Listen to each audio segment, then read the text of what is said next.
बात मैंने बताई थी, जब तक भाव नहीं है, भाव मुनाफा देता है।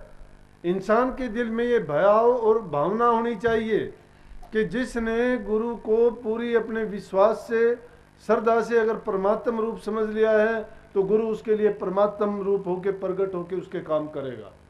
लेकिन अगर गुरु के प्रति उसकी भावना और भाव उसका नहीं है, तो बिना भाव के तो कोई चीज़ का भी मूल्य नहीं मिला करता, उसको मिलना ही क्या था।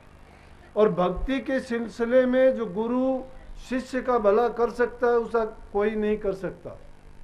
मैं दूसरे की किसी की बात नहीं कहता, मैं अपनी बात कहता हूँ। कबीर साहब का सब संतों ने बखान किया है, लेकिन हम तो ये सोचते हैं कि जब तक हमारे शरीर के सुख की चीज़, हमारे इंद्रिय भोग के पदार्थ और हमारे जाहिर में जो लाभ वाली चीज़ दिखाई देती है, उसको मानते हैं, बाकी हम नहीं मानते। लेकिन सतगुरु जो हमारा कल्याण करता है गुप्त रूप से, उसको हमें पता ही नहीं है, क्योंकि वो जाहिर नहीं होता। दुनिया में सबसे अच्छा काम क्या है कि जीव का जन्म मरण से, बंधन से मुक्त करवा देना। और इस युग में तो संतों की मौज देखो कि उन्होंने भोग के साथ में जोग दे दिया और जोग के साथ उन्होंने कल्याण दे दिया। सारे के सारे भोग्य पदार्थ हैं, उनकी भी खुल की है कि जितनी तुम्हारी जरूरत है उसके मुताबिक जो चीज़ें तुम्हारे निमित्त संसार में हैं, उनको एक मर्यादा में रहते हुए अगर भोगते हो तो कोई उसमें दुख की बात नहीं है, कोई उसमें नुकसान वाली बात नहीं है। लेकिन अगर हम अति में चले जाते हैं तो वही चीज़ दुख का कारण, हानि का कारण और नुकसानदेह बन जाती है, जो हमें हर प्रकार से कष्ट पहुंचाती है। यहाँ दुनिया में रहते हुए भी दुख देती है, जब यहाँ से हम विदा होके जाते हैं तो हमारा वासा नरकों में होता है और पता नहीं कितनी कितनी योनि भोगनी पड़ती हैं, दुख कष्ट झेलने पड़ते हैं। लेकिन ये उन लोगों से पूछ के देखो जिन्हें गुरु की शरण ली। अब मैं दूसरे की किसकी बात मैं कहता हूँ कि मैं मेरी अपनी बात बताता हूँ कि जो जीवन है वो सतगुरु का जीवन है। जिस जीवन में हम जीवन जीते थे उसमें कोई समझ नहीं थी, अकल नहीं थी। जो चीज़ें मैंने बताई वो शरीर के लिए, अपनी नामवरी के लिए, अपनी इज्जत सम्मान के लिए, अपने सुख सुविधा के लिए ही हम अपने कर्म करते थे। उनमें चाहे किसी का नुकसान होता था, किसी की बुराई होती थी, चाहे उसमें कितना ही पाप होता था। तो महापुरुषों ने उन वाणियों में कैसे बताया, कबीर साहब कहते सतगुरु मिले हमारे सारे दुख बिसरे, कि सतगुरु मिलने से हमारे सारे दुख बिसर गए। आगे दूसरी वाणी में कहते हैं मेरे सतगुरु पकड़ी बांह, नहीं तो मैं भी बह जाता। ये जिंदगी बह जाती, बही जा रही थी। स्वामी जी महाराज ने उसको कहा है कि देखो सब जग जात बहा, कहाँ बहा जाता है सब जग। इस मोह ममता की, मैं मेरी की बेड़ियों में बंध के दुनिया की 84 लाख योनि के बहाव में बहाया जा रहा है। और इस जीव को सतगुरु के सिवाय छुटाने वाला कोई नहीं है। और जीव को ये ज्ञान भी नहीं है कि वो क्या याचना करेगा, क्या प्रार्थना करेगा, वो क्या मांगेगा। मैं नित्य प्रति का देखता हूँ, आप लोग भी जाते हो तो क्या मांगते हो। कोई बीमारी से इलाज मांगता है, कोई 2 रोटी का रोजगार मांगता है, कोई दूसरी चीज़ें छोटी मोटी जो सिर्फ हमारे शरीर से, दुनिया से संबंधित है, उनको ही मांगते हैं। 2 रोटी से सिवाय कुछ नहीं मांगते हो, शरीर की निरोग्यता मांगते हो, लेकिन ये नहीं कहते हो और ना इस बात को समझते हो कि ये मेरा किया हुआ अपना कर्म है, उस कर्म का भार, बोझ और उसका परिणाम है ये, और मुझे ही भोगना है। लेकिन हम जाते हैं कि जी मुझे ये रोग नहीं होना चाहिए, मेरे संतान नहीं है, संतान हो जानी चाहिए। अरे तेरा जब कोई कर्जा नहीं है संसार में, क्या संतान का करेगा तू। जिन चीज़ों से तू बचना चाहता हो, तेरा अपना किया कर्म है, तू अपना कर्म भोग के पूरा कर, नहीं तो तुझे फिर दुनिया में आना पड़ेगा। तो कौन है बुद्धिमान? बुद्धिमान वो है जो सतगुरु के पास में जाके कहता है कि सतगुरु मेरी जन्म मरण का जो रोग और बीमारी लगी हुई है, मेरा इससे छुटकारा करवा कि ताकि मैं संसार में दोबारा नहीं आऊं। लेकिन हम तो मोह के बंधन में ऐसे बंधे हुए हैं कि हमें चाहे कोई लाख चेताने वाला आए, कितनी बार हमें समझाए बताए, फिर भी हम ना चेतते हैं। और ना ही मानने का प्रयास करते हैं। महापुरुषों ने तो अपना जीवन भी दांव पर लगा के जीव को ये बता दिया कि भाई अगर तू जिस तरह से भी चाहता है मैं तेरा हित करने के लिए तैयार हूं, लेकिन तू अपनी आदतों को तो त्याग के देख। इस रास्ते में चलने के लिए तुझे गुरु की शरण में तो आना ही पड़ेगा।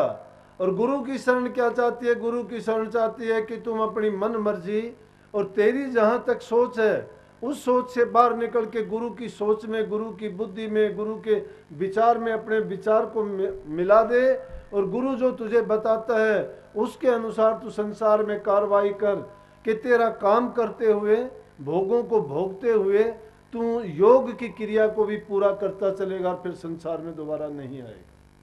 तो इसलिए मैंने जब कभी गुरु की शरण में नहीं आए थे हम और सोचा करते थे कि इतने दिन संसार में जीना है, इतने दिन तक हमने अपनी सरकारी जो नौकरी है वो करनी है, कब जाके रिटायर होंगे, तो उस समय में सोच लेते थे कि वो समय नहीं आना, रिटायर होने से पहले ही हमारी छुट्टी संसार से हो जाएगी।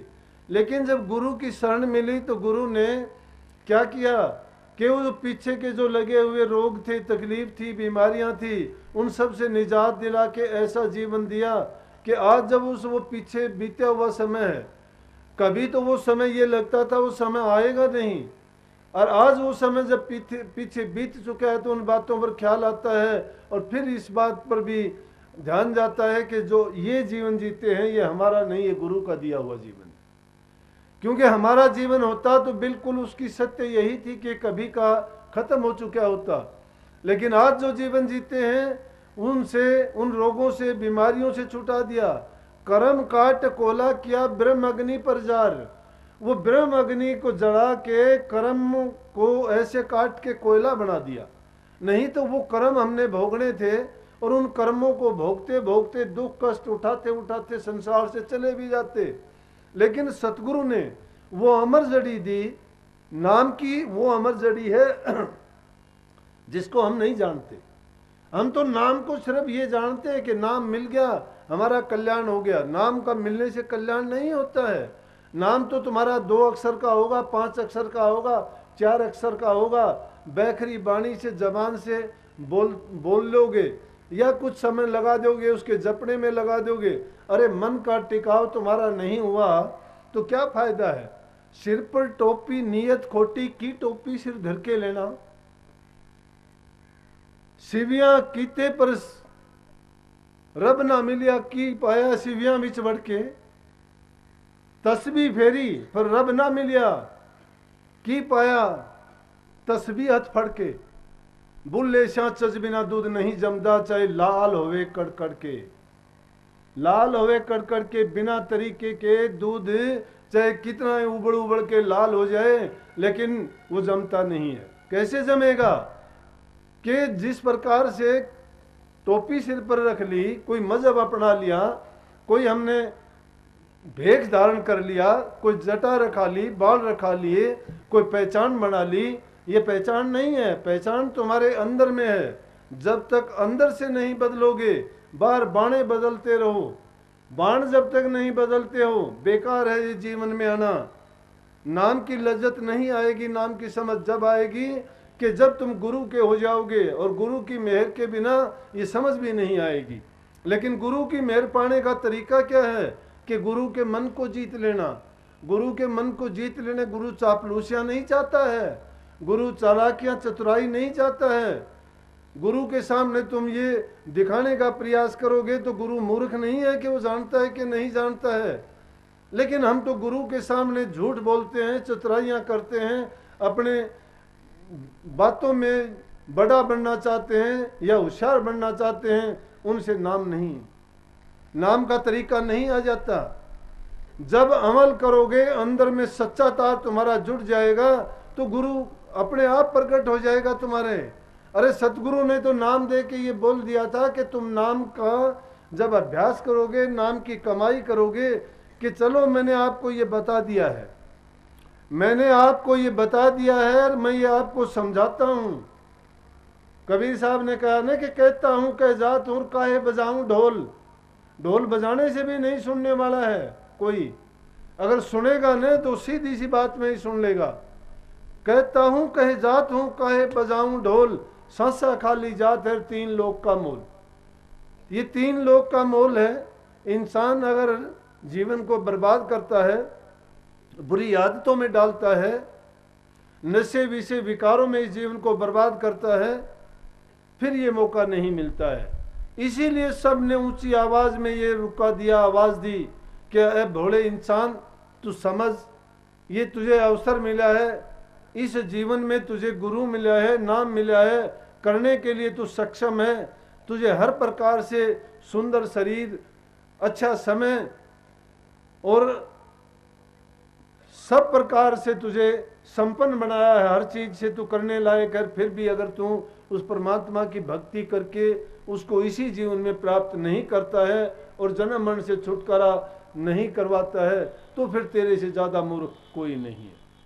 और वक्त जब गुजर जाता है, फिर लाख कोशिश करो नहीं आता है, कितनी तुम याचना करो, कितनी प्रार्थना करो, याचना प्रार्थना करने का तो यही एक अवसर है, यही तरीका है और यही समय है।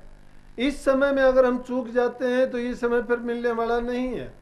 लेकिन महानता आना और महान बातों को अपनाना कब होगा?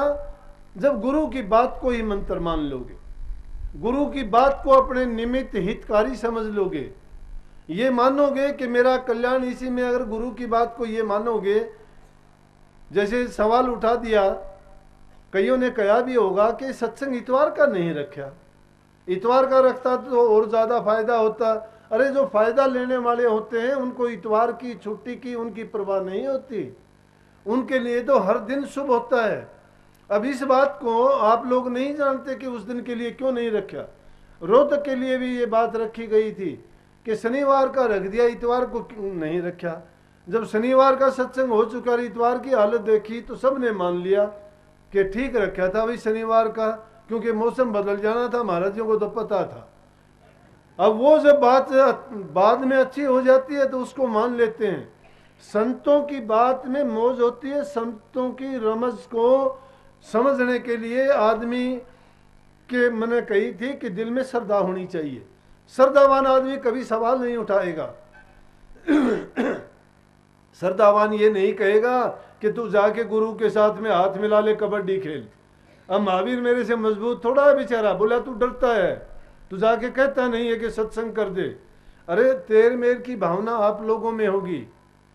मैं किसकी तेर मेर करूं? दिनोद की करूं, भिवानी की करूं, हिसार की करूं, जींद की करूं, दिल्ली की करूं या जयपुर की करूं, कहाँ की करूं? मैं कितने आश्रम बने हुए, कैथल की करूं, कंबाला की करूं, कि पानीपत की करूं, सोनीपत की करूं, शिवानी की करूं या दादरी की करूं? अगर उन अलग अलग पूछोगे तो सब कहते हैं हमारे करो, हमारे करो। तो फिर यहाँ दादरी वाले क्यों आए हैं तुम्हारे करो? तो भिवानी वाले क्यों आए यहाँ? जींद वाले क्यों आए? वो अपनी अपनी जगह में रहते।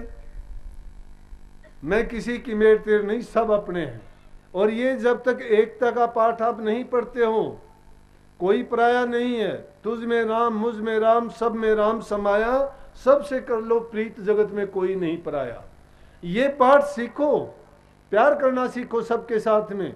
हम सब एक ही परमात्मा की संतान है, ना कोई जाति पाति है, ना कोई गरीब अमीर है, ना कोई छोटा बड़ा है। सबको देखो तो समभाव से देखो, प्यार से देखो।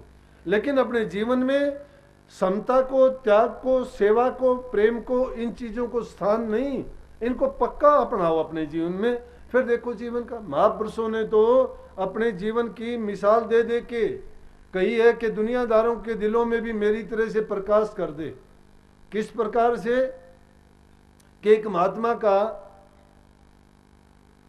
जीवन में नियम बना रखा था कि वो 1-2 घर में ही मांगने जाता था, उससे फालतू किसी से मांगता नहीं था। एक ही बार जाके बोलता था, एक बार बोलता, अगर अगले ने कोई दे दिया, भिक्षा डाल दी ठीक है, नहीं डाली तो वहां से बेचारा चुपचाप निकल लेता था। तो एक महात्मा गया जाके भीख मांगने के, वो बस भिक्षा लेने के लिए। भीख में और भिक्षा में अंतर होता है। भीख से तो आदमी कभी भरता नहीं है, लेकिन जो संत लोग, योगी लोग होते हैं, वो भिक्षा लेते हैं। भिक्षा का मतलब होता है उनको अपने पेट के समान। कहीं भी है कबीर साहब ने कि उधर समाना टुकड़ा तन समाना चीर, ज़्यादा संग्रह ना करता का नाम फकीर। अगर पेट के लिए 2 रोटियां मांगता है और तन के लिए कपड़ा ले लेता है, कोई दोष नहीं है उसमें। नहीं तो जो इंसान अपना कमा के खुद का नहीं खाता है, दूसरे लोगों पर आधारित होता है, उनका कर्जदार बन जाता है और वो कर्जा देने के लिए उसको संसार में बार बार आना पड़ता है। किसी से भी कोई चीज़ ना मांगो जब तक तुम अपना कर सकते हो, क्योंकि अगर किसी से लोगे मांगोगे तो उसके तुम कर्जदार बन जाओगे और वो कर्जा चुकाने के लिए दुनिया में आना ही आना पड़ेगा। ये सृष्टि का नियम है कि जो इंसान किसी से लेता है उसको देना पड़ता है, और जिसको देता है उससे देना भी पड़ता है। लेकिन लेना देना कैसा होगा? जो जैसा देगा उसका 1000 गुना उसका होके आएगा। अगर तुम बुरा किसी को बोलते हो तो बुरा मिलेगा, अच्छा बोलते हो तो अच्छा मिलेगा। ये चीज़ें नाम से कम संबंधित हैं, लेकिन ये जीवन सुधार के लिए सबसे पहली चीज़ हैं और भक्ति के लिए आपको ये तैयार करती हैं। जब तक ये चीज़ें आप में नहीं होंगी तब तक आप भक्ति के मार्ग पर चलने के लायक ही नहीं बनोगे। जब तक आपका जीवन सही नहीं है, अच्छा नहीं है, ये इसमें सद्गुण नहीं है, तब तक ये भक्ति के मार्ग पर चलने के लायक नहीं बनता है। और जब इन गुणों को आप अपने जीवन में पक्का अपना लोगे और ये बुराइयां सब निकल जाएंगी, तो फिर आपको भक्ति करने के लिए अलग से चीज़ कोई नहीं रह जाएगी। क्योंकि मैंने दोनों तरह के जीवन देखे हैं। मैंने गृहस्थ जीवन को भी भोगा है और त्याग का जीवन भी मैंने देखा है। मैं कहता हूँ कि जो जो तुम इसमें उतरते चले जाओगे, ये उसी प्रकार से तुम इसकी गहराइयों को मापते चले जाओगे और आपकी समझ में ये आता चले जाएगा, परत दर परत खुलती चले जाएंगी। ये ज्ञान नहीं है बारी चीज़ों को जान लेना, ये ज्ञान नहीं है।